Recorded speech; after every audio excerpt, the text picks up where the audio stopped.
अवनी के बाहर जाने के बाद अविनाश ने लैपटॉप साइड में रखा और बाथरूम शॉवर लेने चला गया। शॉवर ऑन करके उसके नीचे खड़ा हो गया, दीवार पर हाथ रखकर। काफी देर तक पानी में भीगता रहा, कुछ सोचते हुए।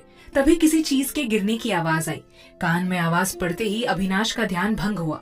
उसने हैंगर से टॉवल उठाकर लपेटा और बाहर आकर देखा। कमरे में अवनी थी। अविनाश के लिए कॉफी लाई थी। कॉफी टेबल के पास रखते हुए वहां रखी अविनाश की बहन निशा की तस्वीर हाथ लगने से नीचे गिर गई थी। गिरने से तस्वीर पर लकीर बन गई। अवनी के उठाने से पहले अविनाश ने तुरंत तस्वीर उठाई। अवनी तस्वीर गिरने से घबरा गई। अब तो अविनाश छोड़ेगा नहीं उसे। और सच में अविनाश के गुस्से का पारा चढ़ गया। उसने उठते ही अवनी के गाल पर थप्पड़ जड़ दिया और थप्पड़ मारता ही रहा। गर्दन पकड़कर दीवार से लगाकर मसकने लगा। अंधी हो क्या, दिखता नहीं है? मेरी बहन को कितनी तकलीफ हुई, तुम्हें अंदाजा भी है? अविनाश इतनी जोर से चिल्लाया कि बाहर हॉल के सारे नौकर देखने कमरे में आ गए। गला दबाते देख सारे नौकर छुड़ाने लगे, लेकिन अविनाश पर तो मानो भूत सवार हो गया था। कौन छुड़ा रहा है, वो क्या सोचेंगे, इन सब की फिक्र ना करते हुए वो अवनी के गले को दबाने में लगा था। तब नंदू काका और मालविका ने जबरदस्ती करके छुड़ाया। अविनाश को दूर धक्का दिया। मालविका बोली, मेम साहब आप ठीक है? अवनी खुद को संभालते हुए बोली,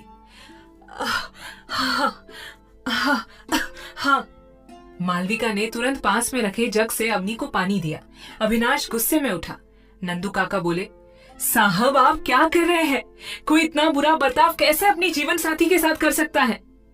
अविनाश गुस्से में बोला, ओ शराब, तुम दोनों की हिम्मत कैसे हुई मेरे कमरे में आने की? मुझे तहजीब सिखा रहे हो? मुझे अपनी पत्नी के साथ कैसा बर्ताव करना चाहिए? तुम लोगों को इतना भी नहीं मालूम कि पति पत्नी के कमरे में बिन बुलाए नहीं जाना चाहिए? ये मेरी पत्नी है, मैं इसके साथ कैसा भी बर्ताव करूं ये हमारा आपसी मैटर है। अभी निकलो यहाँ से, नहीं तो मैं तुम लोगों को नौकरी से निकाल दूंगा। अविनाश के कहने पर भी दोनों नहीं जाते। अविनाश चिल्लाते हुए बोला, सुना नहीं तुम लोगों ने? अवनी दोनों को धीरे से कहती है, आप दोनों बाहर चले जाइए। अविनाश बिल्कुल ठीक कह रहे हैं, ये हमारा आपसी मसला है, प्लीज चले जाइए। दोनों रूम से निकल गए। दोनों के जाते ही अविनाश ने दरवाजा बंद किया। अवनी अभी भी दीवार से चिपकी खड़ी थी। अविनाश के गुस्से के डर से ऊपर से लेकर नीचे तक हिली हुई थी। उसकी आंखों में आंसू भर आए थे। अविनाश के पास आते ही रोने लगी। अविनाश ने उस पर हाथ उठाने के लिए आगे ही बढ़ाया था। अवनी ने डर के मारे अपनी आंखें बंद कर ली। उसने हाथ उठाने की वजह अपना हाथ दीवार पर रख दिया। कान के पास आकर बोला, जी करता है अभी इसी वक्त तुम्हारी जान ले लूं। इतना सुनते ही अवनी ने आंख खोली। घबराते हुए उसकी आक्रोश भरी नजरों को देखने लगी। अविनाश बोला, आज के बाद मेरी बहन की तस्वीर को हाथ भी लगाया ना तो अच्छा नहीं होगा। और हाँ, लेकिन इसका ये मतलब नहीं है कि तुम्हें इस गलती की सजा नहीं मिलेगी। तुम अभी से पिछले 1 हफ्ते तक घर के सारे काम करोगी बिना किसी की सहायता से, मेरी आंखों के सामने। चलो निकलो यहाँ से।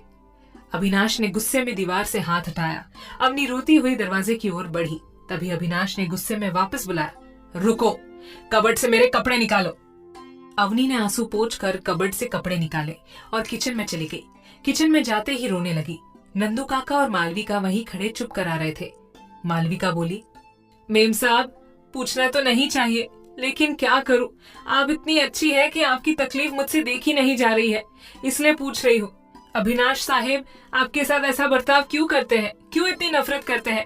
आज तो आपकी जान ही चली जाती।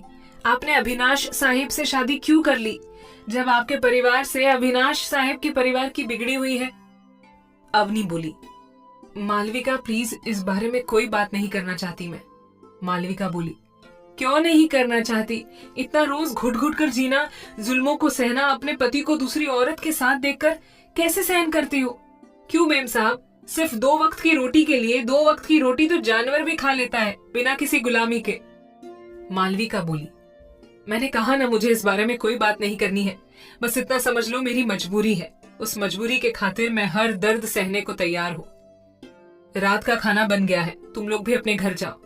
नंदू काका बोले, जी बहू रानी अपना ख्याल रखिएगा। नंदू काका और मालविका अपने घर के लिए दरवाजे से बाहर निकले। तभी कामिनी की कार उनके सामने आकर रुकी। कार से निकलकर उन दोनों के बगल से गुजरी तो मालविका ने नंदू काका से धीरे से कहा, काका आ गई चुड़ैल, इसी की कमी रह गई थी। कामिनी ने सुनते हुए कहा, ए यू क्या कहा तुमने? मालविका बोली, कुछ नहीं मैडम, हम तो तारीफ कर रहे थे। कामिनी कुछ और कहती कि वो दोनों तेज कदमों से आगे बढ़ गए। कामिनी गुस्से में अंदर आ गई। वो सीधे हॉल में आई। अवनी वैसे भी दुखी थी। कामिनी को देखकर और मायूस हो गई। दूसरी तरफ से अविनाश अपने कमरे से गुस्से में बाहर आया। कामिनी को देखकर मुस्कुराते हुए बोला, आ गई कामिनी, जो मैंने मंगाया है वो लेकर आई हो? कामिनी बोली, हाँ लाई हूँ। तो कहाँ पीना चाहोगे, अपने रूम में या हॉल में? कामिनी बैग से विस्की की बोतल दिखाते हुए बोली। अविनाश बोला, मेरे रूम में, वैसे भी आज सुबह से मूड खराब है, वैसे भी मुझे इसकी जरूरत थी, चलो आओ कमरे में। अविनाश जानकर कामिनी का हाथ पकड़कर उसे कमरे में ले गया। अवनी की नजर नीचे थी, लेकिन झुकी नजरों से उसे ही देख रही थी जाते हुए। कमरे में पहुंचते ही अविनाश ने कामिनी को सोफे पर बैठने को कहकर उसके हाथ से बोतल लेकर 2 ग्लास में ड्रिंक निकाली। एक कामिनी को पकड़ाया और एक खुद ने पकड़ा। गुस्से के मारे एक ही बार में गिलास खाली कर दिया। कामिनी समझ गई कि आज तो गुस्सा सिर चढ़ा है। क्या बात है अविनाश, आराम से पियो, इतना गुस्सा क्यों कर रहे हो? अविनाश बोला, आ रहा है बस, मैं तुम्हें बताना जरूरी नहीं समझता, और मुझसे दोबारा सवाल करना भी मत। कहते हुए उसने पूरी बोतल अपने मुंह से लगा ली। कामिनी अपना एक ग्लास खत्म करती, उससे पहले अविनाश ने पूरी बोतल खत्म कर दी थी। पीने के बाद बोतल हाथ में लिए बेड पर रखी अपनी बहन की टूटी तस्वीर उठाकर साइड में लाइट के पास खड़ा हो गया। एकदम शांत होकर बहन की तस्वीर देखता रहा। कामिनी अपने मन में कहते हुए, लगता है अविनाश को अपनी बहन की याद आ रही है। अच्छी बात है, जितना याद करेगा उतना ही अवनी से नफरत करेगा। थोड़ी देर में अविनाश को नशा चढ़ गया। अपनी बहन को याद करते हुए नशे में सो गया। ये भी नहीं देखा कि पैर किधर जा रहे हैं और हाथ किधर। कामिनी बोली, अविनाश, अरे ये तो सो गया, मैं यहाँ बस ड्रिंक लेकर बैठने आई थी क्या? वैसे अच्छा ही है, क्यों ना अपना काम किया जाए। 1-2 अविनाश के साथ सोते हुए फोटो लेनी चाहिए। कामिनी खुश होते हुए अपना मोबाइल निकालती है पर्स से फोटो खींचने के लिए। जैसे ही अविनाश के बगल में बैठने को होती है, अवनी कमरे के अंदर आती है। उसे देखते ही कामिनी दूर हट जाती है। अविनाश को सोता देख अवनी कामिनी के पास आकर बोली, अविनाश तो ड्रिंक करके सो गया, तुम यहाँ क्या कर रही हो? अपने घर जाओ, और हो सके तो जरा संभल कर जाना। अविनाश एक शादीशुदा मर्द है, उसके साथ अफेयर करना तुम्हारे लिए और अविनाश के लिए ठीक नहीं होगा। कामिनी बोली, अवनी तुम मुझे मत सिखाओ क्या सही है और क्या गलत। मैं अविनाश को नहीं छोड़ने वाली। मैं तुम्हारे आने से पहले से ही उससे प्यार करती थी। जाना है तो तुम क्यों नहीं चली जाती? अविनाश को डिवोर्स दे दो। अवनी बोली, मेरे बस में होता तो जरूर दे देती, लेकिन ये मेरे हाथ में नहीं है। मैं उसे डिवोर्स नहीं दे सकती, इसलिए तुम अविनाश की जिंदगी से निकल जाओ, समझी? कामिनी बोली, अभी तो फिलहाल मैं जा रही हूँ, लेकिन जल्द हमेशा के लिए इस घर में आऊंगी। कहते हुए कामिनी अपने घर के लिए निकल गई।